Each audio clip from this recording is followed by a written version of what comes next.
Rolling. Oh, here we go, okay. Hey, how you doing? Ralph Spoilsport here. What have I used car? No, never mind. Sorry, Yeah, just play around for a minute because I got to get this light situation. Did you do your white down? Yeah. Do you want me to, what personality do you want me to put across? Well, Should I be Tim White or Tim Black? Or should I be Tim Gray? Uh-oh. okay, and action. So, Tim, I've seen you sit on the street corner there and sell your paintings. That's what I do. Hey, I don't know. Yeah, that's what I do, yeah. So, Okay. I've seen that too, actually, yeah. Seen the dude. People tell me that there's this artist that hangs out down there on Kensington, and the guy just hangs out there all day long. I think he's waiting for something. I've heard that there's this guy that sits down there with his paintings waiting for God, man. And when God gets there, this guy's going to be right there waiting for him, I tell you. Absolutely, yeah. do people come by and ask you a lot of questions? Occasionally they'll ask me a lot of questions. Occasionally they'll just come by and say hello. I've had people come up to me and say, What are you doing sitting here anyway? I say, well, I'm selling my paint. Oh, paint! I didn't even see them. No, actually, I was just sitting here, and so a lot of people don't even notice the paintings. Honestly, when you're in that place, people will park their cars right in front of you and just sort of and be offended if you say, well, would you please move your car along a little bit, or up or down or anywhere, and they get really pissed off, Hey, I'm just here for a few minutes, man, and then they'll sit there for an hour and a half, and just be patiently waiting, like sitting on their trunk or something like that, waiting for them to move, No, it's not that bad. So, how long have you been painting, Tim? I started in 1973. What did you do then? Was it the same style, or? No, I actually went into some major.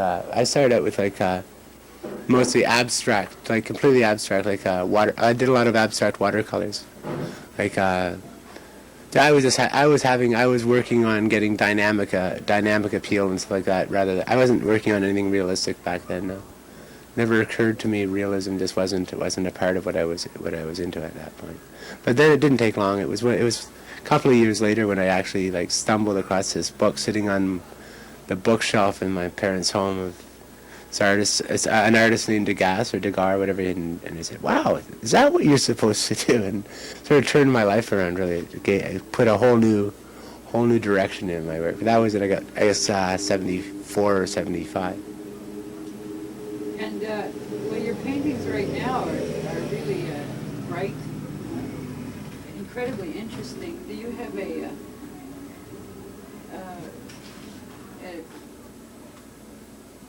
idea of where you kind of started to see these colors, when you changed your color focus and your... Colors have always been important to me, but it's been for most of the time my work has been mostly grays and stuff. I've worked on color for a long time. It's taken a long time to get them to actually look like colors. I mean, I used to use different pigments for the colors I get. I used to do different blues and different reds and stuff that just didn't have the same appeal. That took a long time to find the bright colors that I use now and to learn how to make them work. It's only been for the past maybe 2 years I've actually been making them. I've gone through a lot of stages. I used to mix colors and stuff like that, but now I sort of call myself a monochromatic artist. I paint each area as just one color. I don't there's no yellow in with the blue or yellow in with the purple or anything like that. An area is just purple or just blue or just yellow or just black or whatever, right? And that seems to make them a little bit more dynamic. They definitely are dynamic.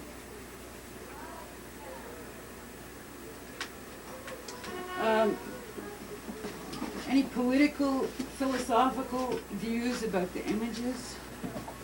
None that I would like to admit to. No, honestly, I don't really. No, not especially. No, the thing is that I find that a lot of people see a lot of symbolism in my work that I don't intend to put there. But basically the political, sociological view that I'm putting across is people who have real human feelings. I try to express the beauty, the warmth of real people with. I try to make them look friendly and happy. And my favorite thing about my paintings is, when I get it finished, I'll sort of hang it on my wall for a while and look right into the eyes of the woman that I painted, and I can practically talk to them myself. I know a lot of other people have too. So in some ways they're companionship. In some ways they're wish fulfillment. All that. There's a lot of different things, but as far as direct symbolism, I don't really put any there specifically. Like a loaf of bread is a loaf of bread and stuff like that. What about your own personal philosophy about life? You have one of those? All artists, all of us have those, eh?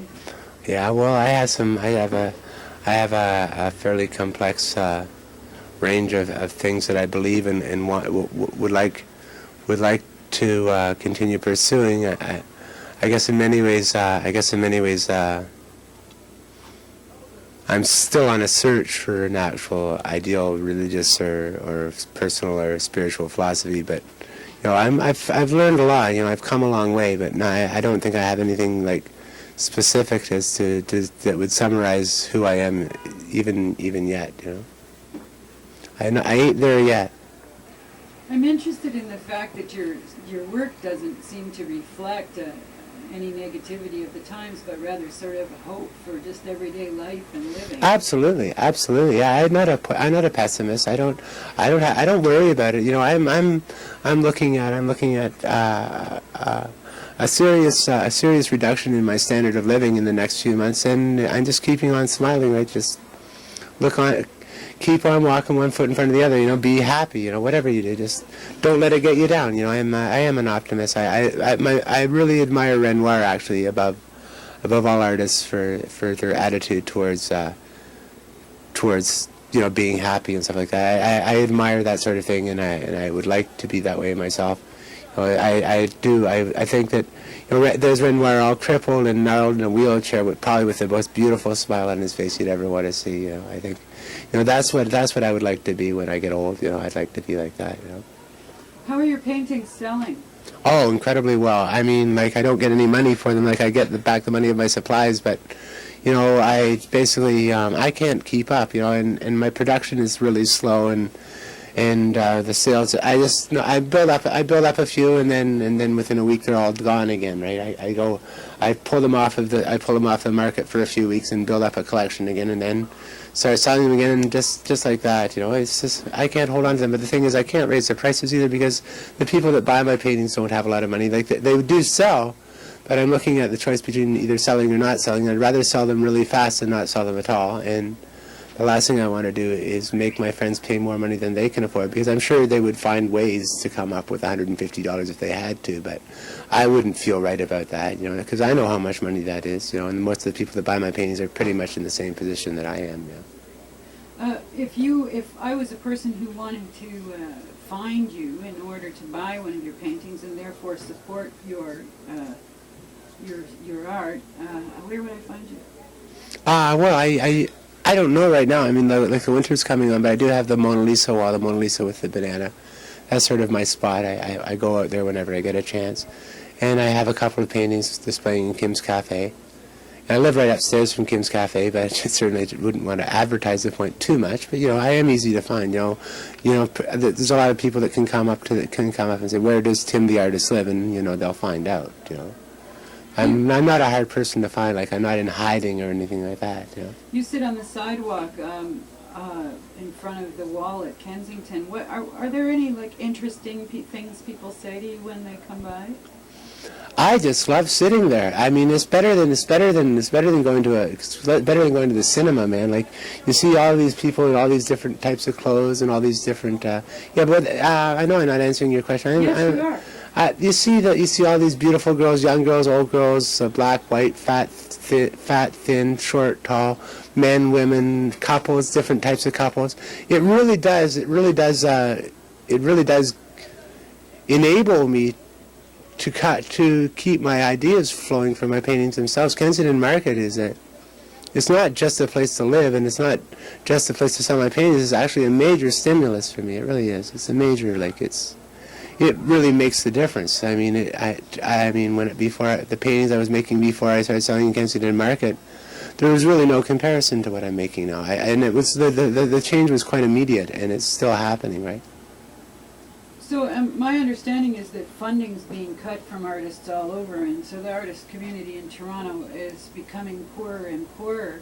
Though people keep telling me that in Kensington they're supported, is it more like inspirational support and encouragement than? Well, we're talking like come on over for dinner and stuff like that in a big way, you know. So very grassroots. Yeah, People are yeah, feeding each yeah, other. feeding each other. Yeah, come on over for dinner or whatever, you know.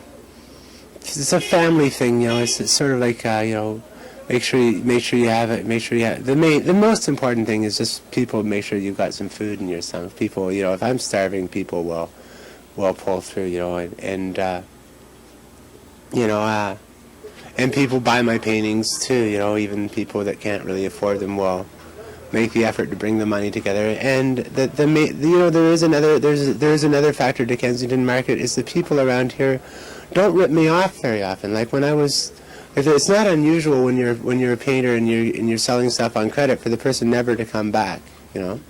You know, it's sure, here's your $20 for your 7 paintings, I'll be back with the rest, and you never see them again, right? But the people that actually live in this community just don't do that sort of thing. You know, they're reliable, you know, they're honest, and if they can't pay you, they'll just give you the paintings back, right? It's different. It's actually very good that way. So, and your name, you want to say your name, introduce yourself.